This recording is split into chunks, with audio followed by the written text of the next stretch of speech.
So 'Konda Surekha' Telangana minister 'Konda Surekha' Samantha, Naga Chaitanya విడిపోవడానికి కేటీఆరే కారణమని ఒక సంచలనమైన వ్యాఖ్యలు చేసింది. సో వాటికి మీద మీ అభిప్రాయం ఏంటి? నిజమే అంటారా? కావచ్చు. ఎందుకంటే ఇంతకు ముందు కూడా వాళ్ళ నాన్నది అలానే జరిగింది. ఈయనది కూడా అలానే జరుగుతుంది అనుకుంటున్నా. అంటే రకుల్ ప్రీత్ సింగ్‌కి ఈయనకి జరిగింది కదా!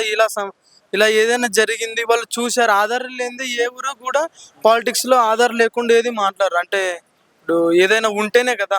బలమైన కారణం ఉంటేనే మాట్లాడతారు. అది ఉంటేనే మాట్లాడిందని నేను అనుకుంటున్నా. మళ్ళీ అది తర్వాత ఏం జరిగిందనేది మనకు తెలీదు. అయితే ఇప్పుడు చాలా మంది హీరోలు పెద్ద పెద్ద హీరోలు అందరూ కూడా దీనికి రియాక్ట్ అయ్యి నువ్వు అంటే పర్సనల్ లైఫ్‌ని, పాలిటిక్స్‌ని మిక్స్ చేయొద్దు. నువ్వు చెప్పిన మాటలు ఖచ్చితంగా వెనక్కి తీసుకోవాలి. తప్పుగా మాట్లాడని చాలా మంది రియాక్ట్ అయ్యి ట్విట్టర్ వేదికగా స్పందించారు. సో వాటికేమంటారు? ఏమంటారంటే ఇప్పుడు పర్సనల్ లైఫ్ అంటే చాలా మంది ఇప్పుడు ఈమె లేడీస్ కాదు కదా, ఫిల్మ్ ఇండస్ట్రీలో ఉన్న వాళ్ళే లేడీస్ అయితే పక్క వాళ్ళు లేడీస్ కదా. ఇలాంటి దారుణాలు చాలా జరిగాయి. దానికి స్పందించలేని నటులు దీనికి స్పందించి వేస్ట్ వేస్ట్.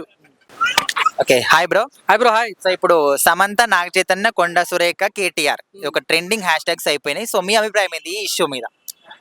నిజంగా ఇక్కడ మనం ఒక్కరు తప్పు పట్టడానికి లేదు. నిజంగా అక్కడ అన్ని పార్టీలు తప్పు జరిగిందన్న ఫీలింగ్ వచ్చింది. ఫస్ట్ చెప్తాను నేను, అసలు కుండ సూరిక మేము నాగచైతన్య సమ్మతి విడిపోవడానికి కారణం కేటీఆర్ అన్నప్పుడే షాక్ అయినా. నేను కూడా కట్టర్ కాంగ్రెస్ అన్న. మా డాడీ కాంగ్రెస్ సర్పంచ్గా గెలిచాడు, మా ఎంపీటీసీ గెలిచాడు, మేము మా ఫ్యాన్ మొత్తం కాంగ్రెస్. ఒక కాంగ్రెస్ కార్యకర్త నేను చాలా బాధపడింది. అంటే ఏంది ఇట్లా కుండ సూరిక మేము ఇట్లా మాడుతున్నాం బాధ కలిగింది నాకు. ఏంటంటే అది ఏమైంది నాకు నిజంగా నేను ఇన్ఫర్మేషన్ గ్యాదర్ చేస్తే సో నేను చూసాను కుండ సూరిక మేము ఒక ప్రోగ్రామ్కి వెళ్తాను. లైక్ ఏంటంటే ప్రజల సమస్యలు మేము మాట్లాడుతూ ఒక ప్రోగ్రామ్కి వెళ్తుంది. అదే ప్రోగ్రామ్కి రఘునందరావు చీఫ్ గెస్ట్ వస్తామన్నమాట.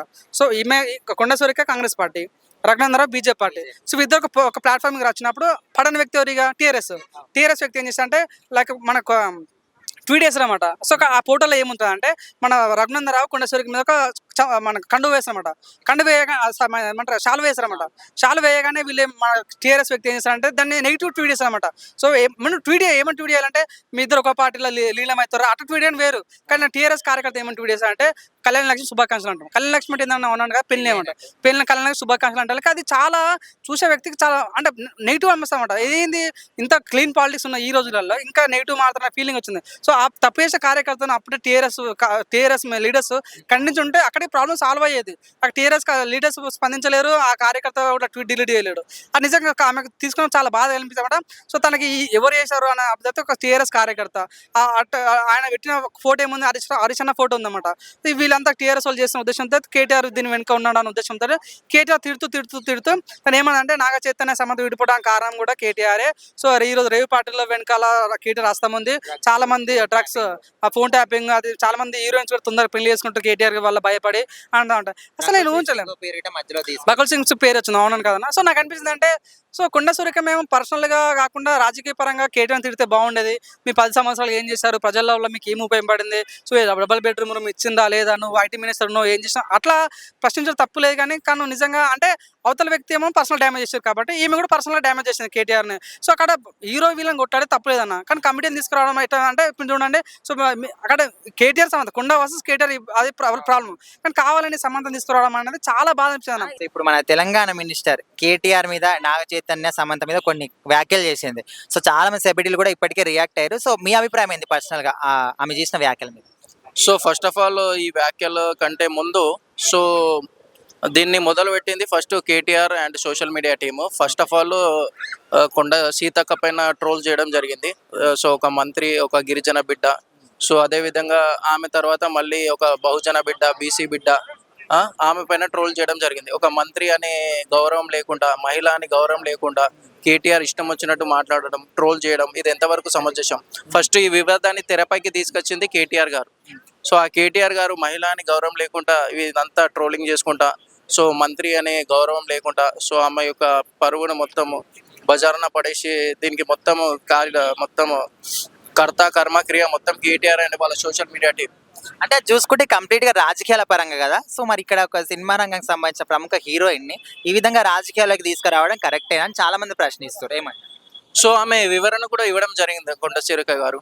సో నేను ఆవేశంలో ఏదో ఆవేశంతో అట్లా మాట్లాడడం, ఒక మహిళ పట్ల ఇట్లా అగౌరవంతో మాట్లాడడము సరైన పద్ధతి కాదు. ఏవైతే నా వ్యాఖ్యలు ఉన్నాయో వాటిని కూడా నేను వెనక్కి తీసుకుంటున్నానని కూడా ఆమె చెప్పడం జరిగింది. సో ఒక మహిళగా, ఒక మహిళ పట్ల గౌరవం ఇచ్చుకుంటూ ఆమె చేసిన వ్యాఖ్యలు వెనుక తీసుకోవడం అంటే నిజంగా చాలా గొప్ప విషయం ఒక మంత్రి స్థాయిలో ఉండి. సో సో కొండ సురేఖ మన తెలంగాణ మినిస్టర్ సమంత నాగచైతన్య గురించి కొన్ని సంచలనమైన వ్యాఖ్యలు చేసింది. సో ప్రజెంట్ అయితే అందరు దీని గురించి మాట్లాడుతారు. సో పర్సనల్ గా మీ అభిప్రాయం ఏంటి? నిజం అనుకోవచ్చా, జస్ట్ ఆరోపణలు అనుకోవచ్చా? అంటే నిన్న గత 24 అవర్స్ నుంచి ఏంటంటే ట్రెండింగ్ అయిపోయింది. ఆ, ఈ కొండా సురేఖ వల్ల కాంగ్రెస్ పార్టీకి కూడా చాలా మైనస్ అయింది ఈ 24 అవర్స్లో. గతంలో ఉన్న ఈ 10 నెలల్లో ఉన్న మైనస్ ఎంతైతే కాంగ్రెస్ పార్టీలో ఉందో ఈ 24 గంటలు అంత మైనస్ అయింది కాంగ్రెస్ పార్టీ.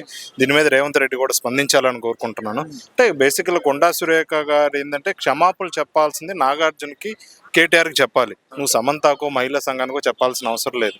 నాగార్జున నువ్వు విమర్శించి నాగార్జున నీ లాజిక్ నీకు చెప్పిన దాని ప్రకారం ఏంది, కేటీఆర్ వచ్చి నాగార్జున నీ కన్వెన్షన్ నేను కోల్చకూడదంటే నువ్వు నీ కోడల్ని నా దగ్గరికి పంపించాలని నాగార్జున అన్నాడు, కేటీఆర్ అన్నాడు. అంటే కేటీఆర్ తప్పు చేశాడు, నువ్వు విమర్శించావు. దానికి నాగార్జున ఎస్ చెప్పాడు నేను పంపిస్తానని. అంటే నాగార్జున కూడా తప్పు చేశాడు, కానీ సమంత వెళ్ళలేదు. అంటే సమంత విషయంలో ఏ మాత్రం తప్పు చేయలేదు. సమంత మాత్రం తప్పు చేసినట్టు కొండా సురేఖ గారు అనలేదు, ఇంకా నో చెప్పింది. నో చెప్పినట్టు అంటే అప్పుడు ఒక మాటలు చెప్పాలని సమంతానే తిరిగి థ్యాంక్స్ చెప్పాల్సిన అవసరం ఉంది సురేఖకి. క్యారెక్టర్ అనేది మంచిగా చెప్పింది కాబట్టి నువ్వు క్షమాపణ అడగాల్సింది నాగార్జున అడగాలి, కేటీఆర్ని అడగాలి.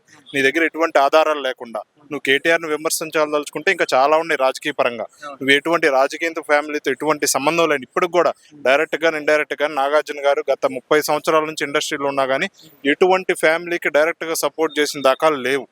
కాకపోతే గెలిస్తే వెళ్ళి శుభాకాంక్షలు చెప్పడమే నాగార్జునకి తెలిసింది. తన బిజినెస్ కి ఎటువంటి ఉపయోగపడతారని వాళ్ళతో సత్సంబంధాలతో ఉంటాడు. అటువంటి నాగార్జున ఈరోజు వాళ్ళ ఫ్యామిలీని తీసుకొచ్చి నాగార్జున ఎంత క్యారెక్టర్ ఎంత చండాలపు క్యారెక్టర్ గా సురేఖ గారు చెప్పారు. అంటే డబ్బు కోసం కోడలను పంపించే వ్యక్తిత్వంగా నువ్వు చూపించావు కొండా సురేఖ గారు, నువ్వు అలా చెప్పావు. కాబట్టి నువ్వు బేషరత్తుగా నీ మాటలు వెనక్కి తీసుకోవడం కాదు. ఇప్పుడు కూడా ఏంటంటే టాలీవుడ్ అంతా ఏకమయ్యి నిన్ను పొడుస్తుంటే నువ్వు అప్పుడు తిరిగి వచ్చి నా మాటలు వెనక్కి తీసుకుంటున్నా అన్నావు. నీ మాటలను వెనక్కి తీసుకోవడం కాదు, మళ్ళీ నేను గత 10-12 గంటల నుంచి నేను చూస్తున్నాను. ఏదో నా వల్ల ఏదో ఫ్యామిలీ ఇబ్బంది పడినట్టు టాలీవుడ్లో నేను గమనించాను. అందుకని నాకు చాలా బాధ అనిపించింది. అందుకని నేను వెనక్కి తీసుకుంటున్నాను. నీకు బాధ అనిపించేది కాదు, వెనక్కి తీసుకునేది కాదు.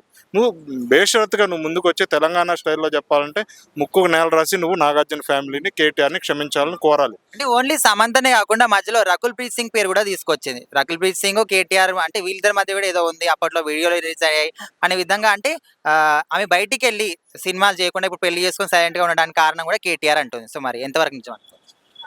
రకుల్ ప్రీత్ సింగ్ ఇప్పుడు గతంలో కూడా ఏంటంటే ఒక కేటీఆర్ గారు ఏంటంటే సినిమా వాళ్ళతోటి చాలా క్లోజ్ గా ఉంటాడు. అందులో కూడా ముఖ్యంగా నాగార్జున తోటి కేటీఆర్ గారు చాలా క్లోజ్ గా ఉంటారు. ఇంత క్లోజ్ గా కేటీఆర్ తుండే తెలుగు హీరో లేడు, ఎవరు లేరు. కాబట్టి ఈ వీళ్ళతో సంబంధం కలిపితే ఏమన్నా పండిత్ దేవన్ సురేఖ గారు అనుకున్నారని తెలియదు. ఈ రకుల్ ప్రీత్ సింగ్ కేటీఆర్ కూడా ఎటువంటి సంబంధం ఉన్నట్టు ఎటువంటి ఆధారాలు లేదు. కేవలం ఒక బీఆర్ఎస్ పార్టీని విమర్శించడానికే గతంలో ప్రతిపక్షంలో ఉన్న కాంగ్రెస్ అయినా ఇప్పుడు హోదాలో ఉన్న కాంగ్రెస్ అయినా సరే ఏదైనా సరే కేవలం నువ్వు విమర్శించదలుచుకుంటే ఇంకో రకంగా విమర్శించు. ఈ సంబంధం లేని ఫ్యామిలీని ఇప్పుడు కూడా నాగార్జున గారు అంత వైలెంట్గా స్పందించడం తెలిసే నువ్వు నాగార్జున ఫ్యామిలీని ఇందులో ఇరికిచ్చావో అర్థం కాలేదు. సో ఇప్పుడు కొండా సురేఖ తెలంగాణ మినిస్టర్ సమంత నాగచైతన్య గురించి కొన్ని తీవ్రమైన వ్యాఖ్యలు చేసింది. సో దాని మీద మీ అభిప్రాయం ఏంటి? అంటే తీవ్రమైన వ్యాఖ్యలు అంటే ఇప్పుడు ప్రపంచం మొత్తం తీవ్రంగానే ఉంది కదా, ఏవేవో నడుస్తూ ఉంటాయి కదా అలా.